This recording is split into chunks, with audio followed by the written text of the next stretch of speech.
Now, the second change is running it twice on all-ins, which is interesting because MGM used to allow this. There was a brief time where MGM allowed running it twice on all-ins on the 1-2 no-limit hold'em tables if the pot was at least 100, which I thought was a very, very small minimum for this. Someone could be all in for 50 bucks and we're running it twice, whatever. But, you know, let me spell out all the specifics and then I'll come back and say the pros and the cons. Okay, running it twice at MGM. Effective right now. It's allowed in all games. There is no pot minimum. They used to do this and there was a pot minimum. Now it's just allowed in all games. No minimum in the pot. Both boards, typo, should be boards, plural, are eligible for the promotions, which is a little more confusing than having 2 full boards in a bomb pot. You might have like 1 flop, 1 turn, 2 rivers, but whatever. Both boards are promotion eligible. And there's this caveat. This will happen, and say A, B, and C play a 3-way all-in. Say player A is only eligible for the main. B and C are the only 2 players eligible for the side. If A says no to running it twice, then the main pot is run once, but the side pot can be run twice. So it would look like this. It's just going to be very confusing. A starts the hand with $50, B starts the hand with $400, C starts the hand with $550. Okay, there's a flop. They get all in. Just ignore anyone else who limped, any blinds, any rake. They get all in on the flop. Okay, so the amounts on top have changed. Each amount went down $50. The main pot, $50 from A, $50 from B, $50 from C. The main pot is $150. A says, I only want to run it once. So you don't have a consensus on running it twice for the main pot. So the main pot is only going to be run once. However, this was a 3-way all-in. B and C are also all in, and there's a side pot. So B has $350 into the side, and C matches the $350 into the side. The side pot has $700. The side pot is only between B and C. So if B and C say, I want to run it twice, they agree, then the side pot is being run twice, the main pot is being run once. It would look like this. They were all in on the flop, so 1 flop, but B and C want 2 runouts. So 2 turns, 2 rivers. So the side pot here, I color-coded it. The $700 side pot is being run twice. It's only between players B and C. B can scoop, C can scoop, they could split, someone could get quartered. That $700 side pot was run twice. But A said, no, I don't want to run it twice. A eligible for the main. So the main pot here in blue, the $150 main pot is only run once, regardless of who wins. So even if A loses the main pot, you might think, oh, B and C wanted to run it twice, so split that main pot. No. A, B, and C were all eligible for the main. There was no consensus. The main pot is being run once, even if A is not the winner. That's why it's in blue.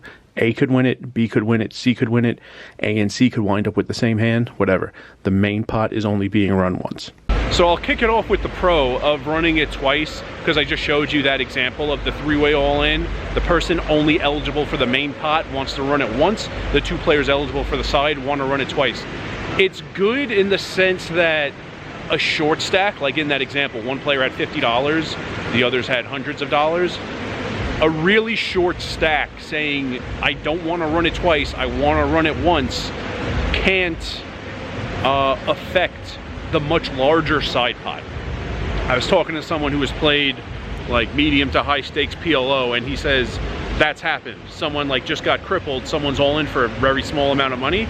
The main pot isn't much, but the side pot is huge, and the person eligible for the main saying, no, not running it twice, let's run it once, affects the side pot. So in that sense, it's a good thing. That's the only pro I can think of though. Cons, yeah, it's gonna take a massive amount of time. Running it twice, and there's no minimum. So yeah, for one, just the time it takes. Dealers aren't gonna be super efficient at this.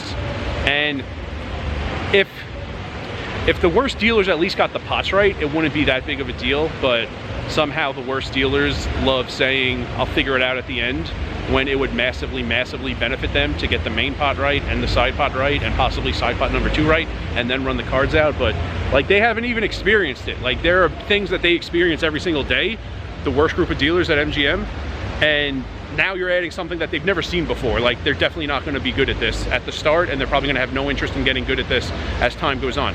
The best dealers will. They'll get the hang of it quickly, and they'll get even better at it as time goes on. Still, it's going to take a lot of time just to be chopping pots and just to read the boards. They haven't done it. I think I played,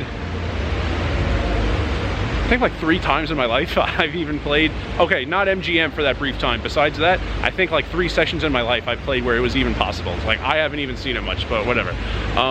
That's one con, the time it's going to take. Another con is the fact that both boards are promo eligible. I feel like people are gonna want to run it twice. So this doesn't affect like the hand itself.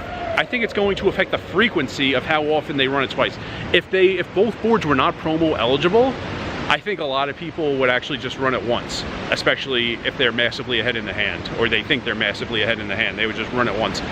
The fact that both boards are promo eligible, I think we're just going to see running it twice way more often, which is going to cause this time delay and going to expose these dealer inefficiencies, because people will want to run out 2 boards hoping to hit. Like, anytime you get all in pre with a pocket pair, you're going to want to run it twice. You could hit quads. There are periods throughout the day where it's like the highest hand of the 30 minutes or 60 minutes, but quads are better. Quads, straight flushes, royal flushes pay out, they're progressive, but they pay out 24/7 at MGM right now. So people are going to want to run it twice with any hand that's a pocket pair, or could possibly make a straight flush using both hole cards, or could possibly, a royal flush is a type of straight flush using both hole cards. So there you go. I hope and I think the running it twice stops very, very quickly, which is what happened last time they tried to do this. It was just a massive waste of time, and dealers were getting it wrong, and it was often happening with like the shortest stacks. You know, one guy at the table that day we were talking about it said, you know, it's match the stack. So it's common to see $4,000 all-ins. No idea where this guy lives or plays. It's not MGM Grand. Because no, like, he's talking about this. We didn't have one stack at the table that was $1,000. One guy had like $925.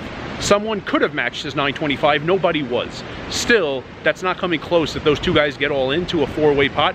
I don't even think it's gonna like cause people to play draws. Even if someone is sitting with 1,200 and someone first hand at the table sees that and says, oh, I can match the stack, I want to sit with 1,200 also.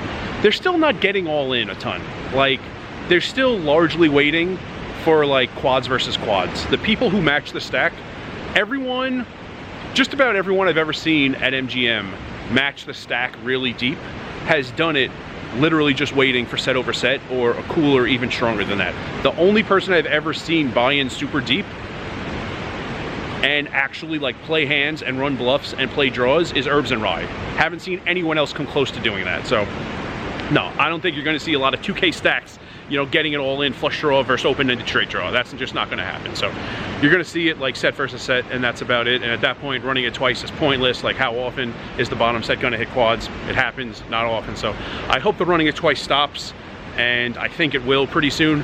But yeah, no problem with the not needing the unanimous vote on the bomb pots, whatever type of game people want to run. If someone wants to sit out, and for one, you don't even get logged out. If you say you don't want to play the bomb pot, they don't put you in lobby. Like, you're still accruing time. If comps is what you care about, you're still accruing time. If there's some type of hourly promo going on, like, you didn't miss a blind, you just don't want to pay the bomb pot. So I really never understood why you needed that unanimous vote. Like, if someone wants to sit out, just sit out. Like, it's no big deal. So I expect that to be fine. There'll be some PLO, people will have fun, still do the double board bomb pots like is most common at MGM, but just giving you some pros, some cons, some talk to some people, and yeah, just heard this news. For me, it was like 1 or 2 days ago I became privy to this.